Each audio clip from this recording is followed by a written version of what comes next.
अब हम आपको हिमालय के पर्वतों की तरफ ले जाना चाहते हैं। हम आपको यह बताएंगे कि हिमालय के पर्वतों में रहने वाला वो कौन सा बाबा है जो रिमोट कंट्रोल से भारत के नेशनल स्टॉक एक्सचेंज को चला रहा था। एनएसई की पूर्व एमडी और सीईओ चित्रा रामकृष्णा पर आरोप है कि वो ईमेल्स के जरिए अपने आध्यात्मिक गुरु को एनएसई से जुड़ी सारी कॉन्फिडेंशियल इंफॉर्मेशंस शेयर करती थी और हर महत्वपूर्ण मुद्दे पर उनकी राय लेकर ही कोई फैसला करती थी। जब चित्रा रामकृष्णन के खिलाफ इंक्वायरी शुरू हुई तब जांच में ये सारे ईमेल्स पकड़े गए और अब जांच एजेंसियां हिमालय के पर्वतों में रहने वाले उसी साधु बाबा को ढूंढ रही हैं जो देश के सबसे बड़े स्टॉक एक्सचेंज के सारे महत्वपूर्ण फैसले जंगलों में बैठकर ले रहा था और चित्रा जी को बताता था कि अब उन्हें आगे क्या करना है। इस मामले में आज सीबीआई द्वारा एनएसई की पूर्व सीईओ चित्रा रामकृष्ण और एनएसई के पूर्व चीफ ऑपरेटिंग ऑफिसर यानी सीओओ आनंद सुब्रमण्यम के समेत कई बड़े अधिकारियों से पूछताछ की गई है और सेबी द्वारा चित्रा रामकृष्ण पर 3 करोड़ रुपए और आनंद सुब्रमण्यम पर 2 करोड़ रुपए का जुर्माना लगाया गया है। इस कहानी को समझने के लिए आपको पहले यह जानना होगा कि एनएसई क्या होता है, क्योंकि जब आप एनएसई का महत्व समझेंगे तब आपको पता चलेगा कि यह कितनी बड़ी खबर है और कितनी गंभीर है। एनएसई का मतलब है national stock exchange of India limited. यह भारत का सबसे बड़ा स्टॉक एक्सचेंज है और इसकी स्थापना वर्ष 1992 में हुई थी। यह उसी समय की बात है जब देश में हर्षद मेहता स्कैम हुआ था, जो उस समय का सबसे बड़ा शेयर मार्केट घोटाला था। आपने इस पर बनी फिल्में और वेब सीरीज भी अब तक जरूर देख ली होंगी। हर्षद मेहता का नाम आप सबके सामने होगा, आप सब जानते होंगे। तो जब यह घोटाला हुआ, ऐसे घोटाले को रोकने के लिए एनएसई का गठन हुआ था। उस समय क्योंकि भारत में बॉम्बे स्टॉक एक्सचेंज यानी बीएसई इकलौता स्टॉक एक्सचेंज था, इसलिए शेयर बाजार में ट्रेडिंग को पारदर्शी बनाने के लिए एनएसई की शुरुआत हुई। लेकिन यह मामला यह बताता है कि एनएसई अपने लक्ष्य में शायद कामयाब नहीं हुआ। एनएसई की पूर्व सीईओ चित्रा रामकृष्ण की कहानी तभी से शुरू होती है जब एनएसई का गठन हुआ था, यानी वर्ष 1992 से। और यह संयोग है कि जिस सेबी ने आज 59 वर्ष की 59 ईयर्स की चित्रा रामकृष्ण के खिलाफ यह पूरी जांच रिपोर्ट तैयार की है, उस सेबी की स्थापना में भी चित्रा का बहुत बड़ा रोल था। इसकी स्थापना में भी इन्होंने महत्वपूर्ण भूमिका निभाई थी और जो सेबी की स्थापना उन्होंने करवाई, आज वही सेबी उनकी इंक्वायरी कर रही है। अब आप सोच रहे होंगे कि इस सब में एक साधु बाबा की एंट्री कहां से हो गई, क्योंकि ये तो स्टॉक मार्केट का मामला है, रुपए पैसे का मामला है, व्यवसाय बिजनेस का मामला है, कॉमर्स का मामला है। और जो साधु बाबा होते हैं जो जंगलों में बैठकर तप करते हैं, उनका ऐसी चीजों से क्या मतलब। तो अब आप ये पूरी कहानी समझिए जो वर्ष 2013 से शुरू होती है। ये भी एक वेब सीरीज की तरह है, उतनी ही दिलचस्प है। ये वही साल था जब चित्रा रामकृष्ण को एनएसई में सीईओ के पद की जिम्मेदारी मिली थी, यानी वो सीईओ नियुक्त हुई। इसके 3 साल बाद वर्ष 2016 में उन्होंने इस पद से इस्तीफा दे दिया, क्योंकि उन पर आरोप लग रहे थे कि उन्होंने एनएसई में होने वाली ट्रेडिंग की जानकारी देश के कई बड़े प्रभावशाली ब्रोकर्स तक पहुंचाई और इस दौरान नियमों का उल्लंघन किया। जब सेबी ने इस मामले की जांच शुरू की तो उसे चित्रा रामकृष्ण के लैपटॉप से कुछ बड़े ही अजीब व गरीब ईमेल्स मिले जो उन्हें एक खास ईमेल एड्रेस से भेजे गए थे। और ये ईमेल एड्रेस इस समय आपकी स्क्रीन पर है।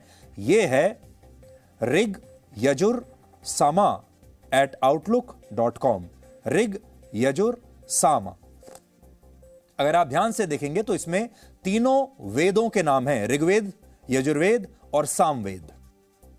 अब सेबी ने इन ईमेल्स की जांच जब शुरू की तो चित्रा रामकृष्णन ने उन्हें यह बताया कि यह ईमेल एड्रेस हिमालय में विचरण करने वाले एक साधु बाबा का है, जिसके कहने पर वो एनएसई की सीईओ रहते हुए तमाम बड़े फैसले ले रही थी।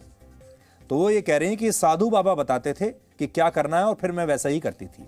एनएसई में होने वाली ट्रेडिंग, किस कर्मचारी को प्रमोट करना है, किस प्रमोटर का फायदा उठाना है, ट्रेडिंग कैसे करनी है और एनएसई की नई नीतियां क्या होनी चाहिए, यह सब कुछ यही आध्यात्मिक बाबा चित्रा को बता रहा था। और सेबी के मुताबिक वो पिछले 20 वर्षों से इस बाबा के संपर्क में थी। सेबी की जांच रिपोर्ट में यह भी बताया गया है कि चित्रा रामकृष्ण ने इस बाबा के कहने पर न सिर्फ एनएसई से जुड़े नियमों में कुछ बदलाव किए, बल्कि चीफ ऑपरेटिंग ऑफिसर का नया पद उन्होंने क्रिएट किया और उस पद पर आनंद सुब्रमणियन की नियुक्ति कर दी। एनएसई में आने से पहले आनंद सुब्रमणियन एक दूसरी कंपनी में एक मामूली सी नौकरी करते थे और वहां उनका सालाना वेतन 15 लाख रुपए था। लेकिन एनएसई में आते ही उन्हें 1.25 करोड़ रुपए का सालाना वेतन मिलने लगा, यानी 15 लाख से सीधा 1.25 करोड़। इसके बाद इसी बाबा के कहने पर चित्रा रामकृष्णा ने उन्हें अपना सलाहकार भी नियुक्त कर दिया और फिर आनंद की सैलरी लगभग 4.5 करोड़ रुपए सालाना हो गई।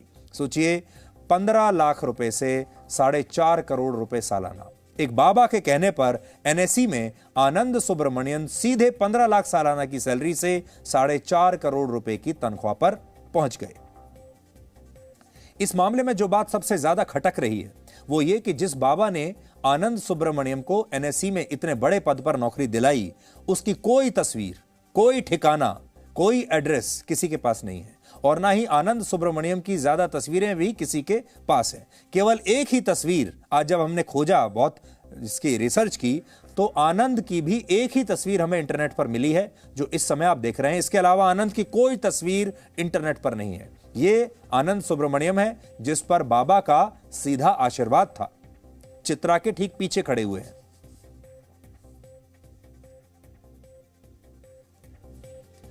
सेबी के मुताबिक चित्रा रामकृष्ण इस बाबा से गंगा किनारे किसी घाट पर मिली थी, लेकिन यह कौन सा गंगा घाट है इसके बारे में अब तक किसी को कुछ नहीं पता। चित्रा रामकृष्ण ने सेबी को अपने जवाब में कहा है कि ये परम सिद्ध बाबा ज्यादातर हिमालय में विचरण करते हैं, लेकिन हमें जो ईमेल्स इनके मिले हैं उनसे पता चलता है कि इस बाबा को एनएसई में ट्रेडिंग करने के साथ साथ हनीमून आइलैंड्स पर घूमने का भी बहुत शौक है। 17 फरवरी 2015 को ये बाबा अपने एक ईमेल में लिखते हैं कि वो अगले महीने सेशल्स जा रहे हैं और चित्रा रामकृष्ण को भी अपने बैग्स पैक करके वहां पर आ जाना चाहिए। अगर उन्हें स्विमिंग आती है तो वो उनके साथ सी बात कर सकते हैं। और फिर वो ये भी लिखते हैं और बाद में वो बीच पर रिलैक्स कर सकते हैं। इसके अलावा 18 फरवरी 2015 को लिखे एक और ईमेल में वो चित्रा रामकृष्ण को लिखते हैं कि आज तुम बहुत सुंदर लग रही हो और अगर तुम अपना हेयर स्टाइल बदलोगी तो और भी आकर्षक लगोगी। मार्च के महीने में समय जरूर निकाल कर रखना, यह भी उन्होंने अपने मेल में चित्रा को लिखा है।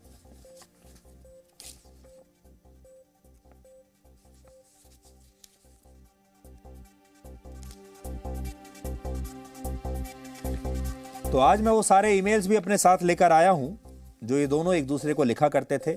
उसके अंश आपकी स्क्रीन पर भी हैं, तो देख लीजिए। 17 फरवरी 2015 लिखते हैं, keep bags ready, I am planning to travel to Seychelles next month, will try if you can come with मी।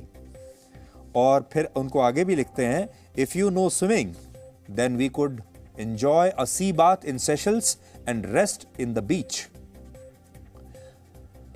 फिर एक और ईमेल में वो लिख रहे हैं, जैसा मैंने आपको अभी बताया, today you are looking awesome, you must learn different ways to plait your hair which will make your looks interesting and appealing. फिर आगे लिखते हैं, keep march mid a little free, यानी मार्च के बीच में कुछ समय अपने आप को फ्री रखिए। इन ईमेल से पता चलता है कि ये बाबा कोई कल्पना नहीं है और चित्रा रामकृष्ण उनसे एक नहीं कई बार मिल चुकी हैं। ये लोग शायद एक साथ मिलकर ट्रैवल भी करते थे, विदेश भी जाते थे, मिलना जुलना चलता रहता था। हालांकि सेबी ने अब तक इस बाबा के बारे में कोई जानकारी नहीं दी है। इस मामले में अब कई जांच एजेंसियां पड़ताल में जुट गई हैं और हो सकता है कि आने वाले दिनों में इस मामले में और भी चौंकाने वाली जानकारियां आएं और इस बाबा के बारे में दुनिया को पता चल सके। लेकिन फिलहाल जो लोग इस खबर को जानते हैं, उन तमाम लोगों के बीच में सिर्फ इस बाबा को लेकर जो मिस्ट्री है पूरे देश में, उसी की बात चल रही है और लोगों को विश्वास नहीं हो रहा कि हिमालय के जंगलों में पर्वतों पर रहने वाला कोई साधु कैसे नेशनल स्टॉक एक्सचेंज को लेकर इस तरह का रोल निभा सकता है।